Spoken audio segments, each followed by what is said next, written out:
In the deep darkness of the night, in the far distance of the forest, there lived a young guy named Michael. He was a hermit and preferred the solitude and silence of his house surrounded by dense trees. However, what happened that night completely changed his life. One day Michael heard quiet noises in the vicinity of his house. His heart began to beat faster, and terrible premonitions gripped his soul. He decided to check out what was going on and came out of his secluded hideout. Stepping carefully through the leaves and branches, Michael heard muffled laughter in the distance. It was unusual, because his house was far from the nearest neighbor.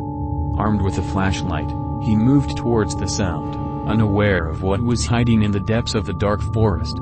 As he approached the source of the sound, Michael noticed dim light and shadows playing on the trees. He frantically tried to suppress the trembling inside himself, but the closer he got, the stronger the feeling of threat grew. Upon reaching the place where the laughter came from, Michael found a hearth of fire surrounded by several figures sitting in the semi-darkness. He noticed that their eyes were glowing an ominous green, casting frightening shadows on their faces. Michael's heart skipped a beat when he heard voices coming from the crowd. They whispered words in incomprehensible languages that sounded like curses and appeals to ancient powers. Suddenly, the bonfire burst into a bright flame, illuminating the forest thicket. Michael was horrified to see that the figures around him had strange facial features, similar to masks with creepy smiles and bottomless eye sockets. They began to move, approaching Michael, and he realized that they were going to surround him. He tried to run away, but the scary figures were faster and blocked his way. They began to dance around him, performing an ancient ritual, writhing and making ominous sounds. Michael felt a cold touch on his skin as one of the figures stretched out a skeletal hand towards him. His body was paralyzed with terror, and he couldn't even scream. Michael woke up in a dark and gloomy room. Bound and weakened, he realized that his captors continued to mock him. He felt blows and tortures every time he refused to give the information they demanded. They wanted to know about his secluded home, about his habits, about his isolation. But Michael was determined and refused to cooperate. He knew that even if he told them something, they would not stop their bullying. These people were a vanished sect worshipping ancient evil forces and conducting their creepy rituals in the most remote and gloomy corners of the forests. The days and nights became an endless torment, and Michael gradually lost strength and hope.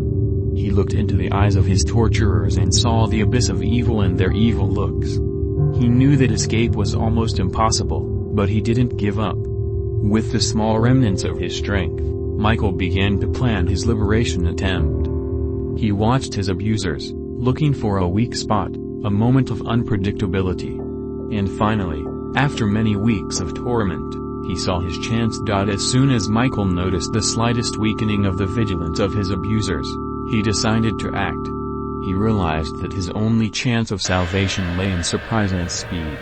Michael began slowly and quietly to untie the knots with which he was tied. He made every move carefully so as not to attract attention. His fingers were trembling with tension, but he concentrated and continued his liberation operation.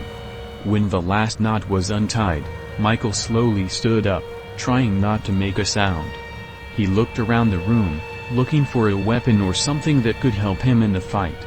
In one corner he noticed a small half-dismantled structure resembling sharp metal fragments.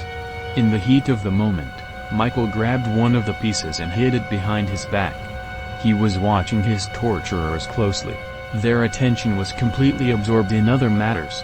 This was his moment. Michael quickly headed for the door of the room, taking a few steps forward. But suddenly, something rustled under his feet, making a loud sound. He froze in place, feeling the eyes of his abusers on him. The moment was lost, and Michael knew he had nothing more to lose. He rushed forward, a metal fragment in his hand, and began to fight with the people who held him captive. He fought with all his might, not stopping until his opponents were defeated. Blood was gushing from the wounds on his body, but he didn't pay attention to it. His only goal was freedom.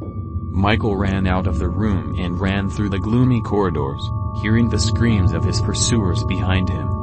He didn't look back, continuing to move forward until he finally jumped out into the exhausted forest. He ran, overcoming pain and exhaustion, knowing that his life depended on his strength and determination. He overcame the distance between himself and his house, where they all started. When Michael finally reached his secluded retreat, he collapsed to the ground, bleeding and covered in wounds. But he smiled because he was alive and free from the nightmare that haunted him. Michael knew that this night had changed his life forever. He will no longer be a hermit immersed in solitude and silence. Now he will live, fight and defend his freedom from any threats that may be waiting for him in the depths of the dark forests.